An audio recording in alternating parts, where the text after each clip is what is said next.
Here are 5 salads that contain a ridiculous number of calories. Sometimes eating that burger, hot dog, or french fries isn't actually the worst thing you can do for your diet. Ruby Tuesday's Carolina chicken salad contains over 1,100 calories. Apparently, whatever Carolina chicken is, it is not good for you. At Applebee's, the Oriental chicken salad will cost you more than 1,400 calories and almost 100 grams of fat. The Chili's Quesadilla Explosion salad comes with a whopping 1,440 calories. I mean, who would think a salad with the word quesadilla in the title would be unhealthy?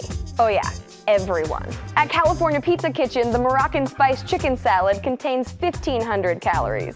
And at the Cheesecake Factory, their Caesar salad with chicken gets over the 1,500 calorie mark. And no, that does not include any actual cheesecake.